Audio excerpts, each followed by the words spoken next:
the thoracic portion is the same. You know, they are in front of the structures that they want to do the innervation, these autonomic structures.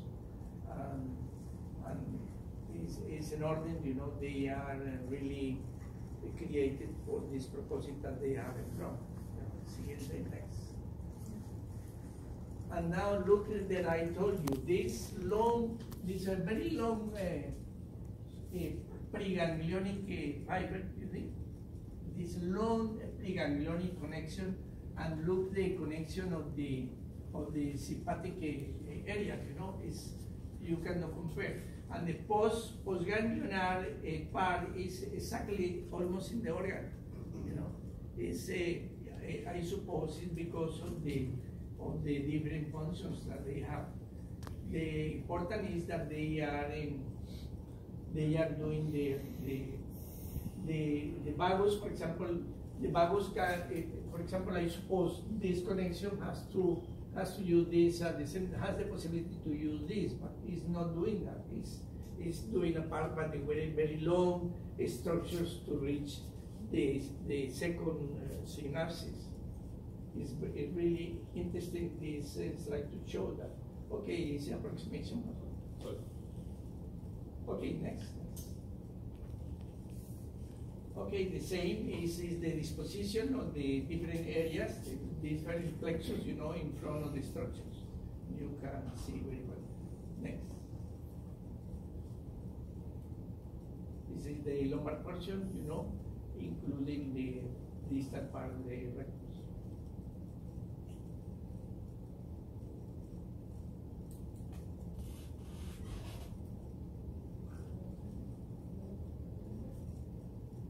Okay, important in this is this portion, you know, around the sacrum. The medial part is only in women, you know, and for the rest, the upper part is in front of the structures, and this part is in front of the structure that is doing the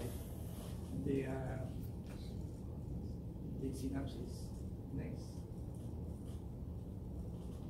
Okay, and this is the parasympathetic, the same. It is the protection. Prepare the organism to repair or to rest, and in the contrary or antagonist action of the sympathetic.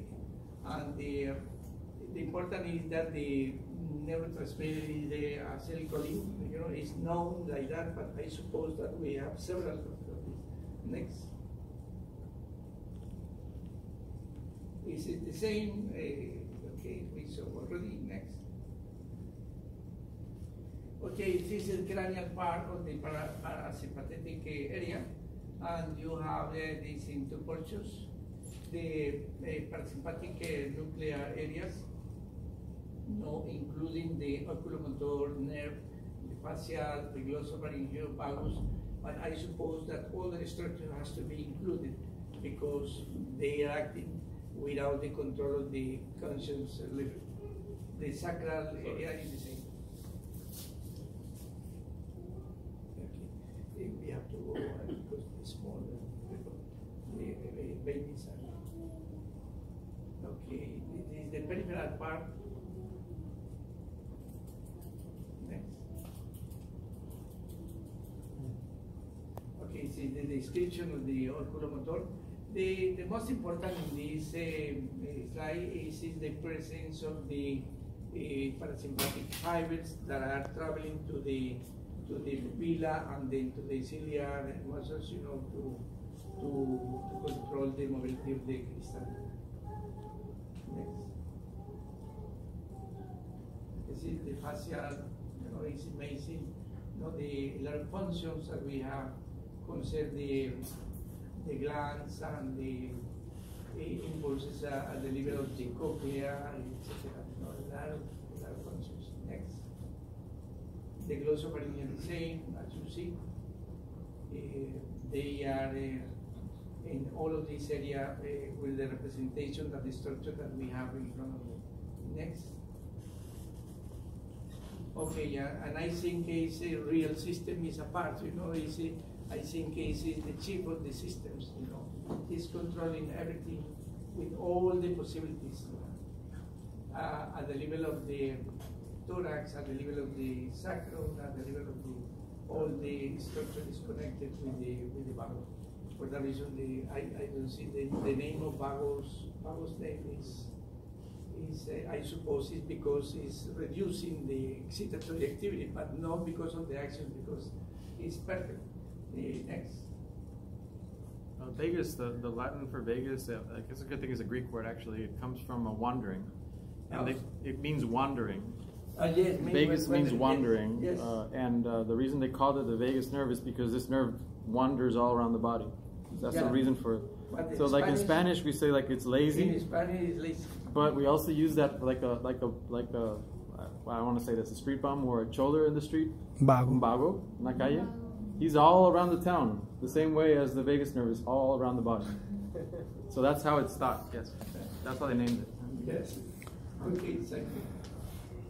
Okay, and this is the sacral area with the contraction and the actions that we have in these sacral structures, you know. It's incredible, and this is the base of the Viagra function. Okay, next. Amen.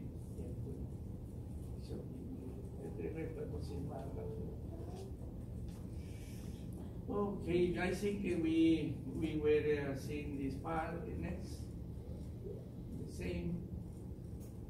Next. Okay, we can.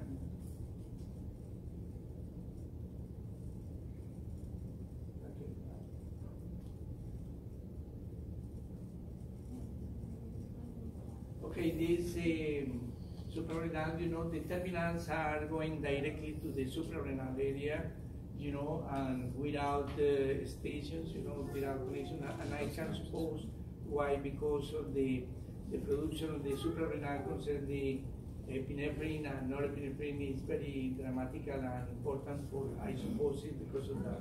You know, can you imagine the action of this gland with 3 or 4 stations? You know, it's too long and too. Okay. The same. Next.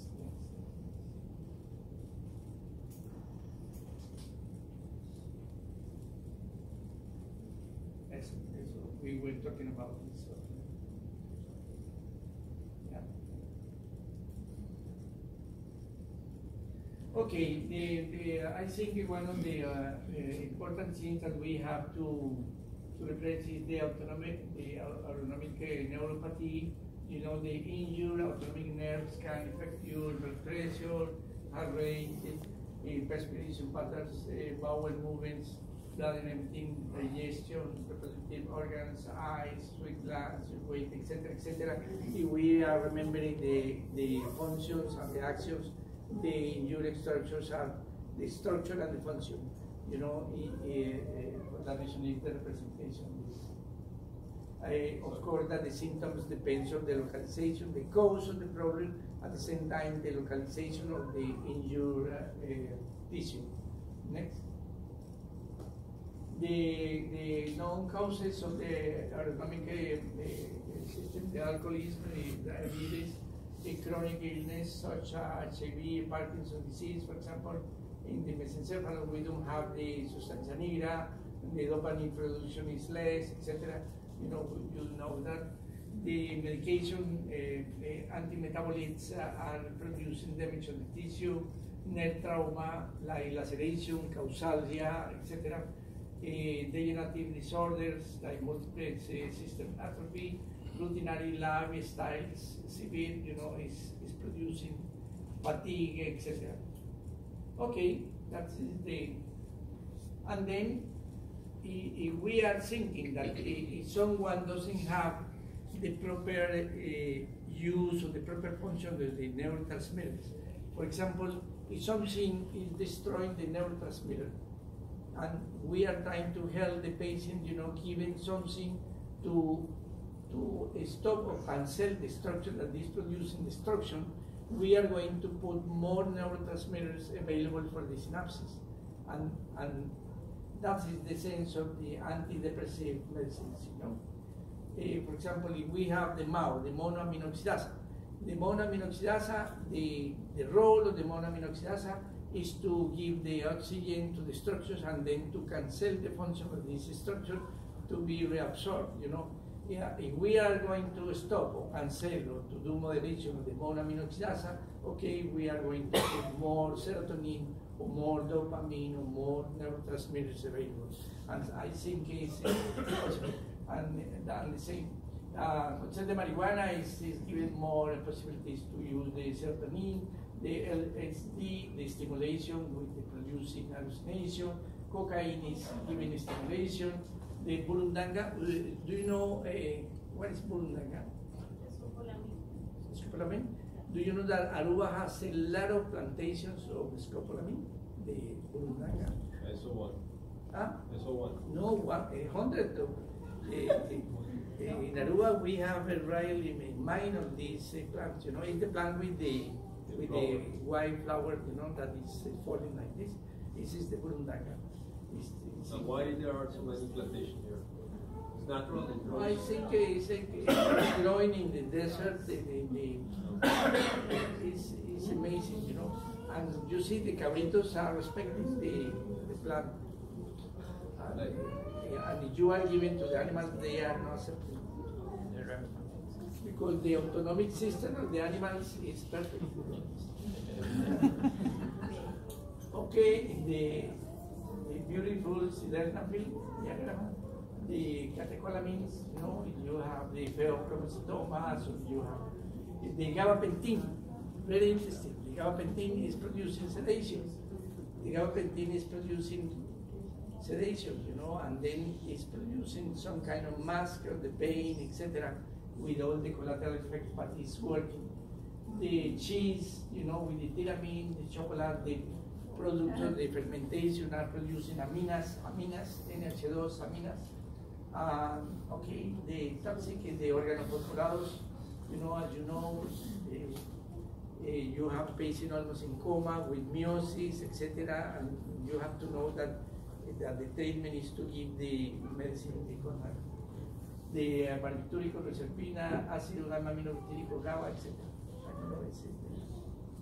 Next.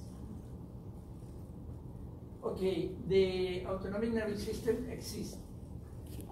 If we have to recognize the existence of this system, we have to integrate, you know, we have to accept this animal part for us, and then to think that we have to take this part well, you know, to avoid damage. That's the main message that I want to give you today, that you have to accept this autonomic part that we have, and we ignore every day with all the actions, we are ignoring this part. For example, I have my legs, you know, but I have to move my patas, you know. My patas belongs to the autonomic, this part, you know. I have to move the animal, you know, and then I have to do exercise to promote, you know, all these structures that are forgotten. Sometimes we are thinking and we are using the cortex, the brain, you know, but we are not using the other things that we have to use. We need diversification and to change the routine, in my opinion, to improve the dysautonomy. And concerning our patients, please, we have to give more attention, you know. We have to talk with them, you know, we have to talk concerning family, we have to try to review if we have familiar antecedents of the dysautonomy, we have to try to understand the situation. But sometimes, you know, the medical doctor is telling me, listen, I have time only to see one part of your body, no more, you know. I am seeing your ears and that's all. It's not possible to check your eyes or nose, etc. You know, it's not like that 100%, but more or less because of the time that we have.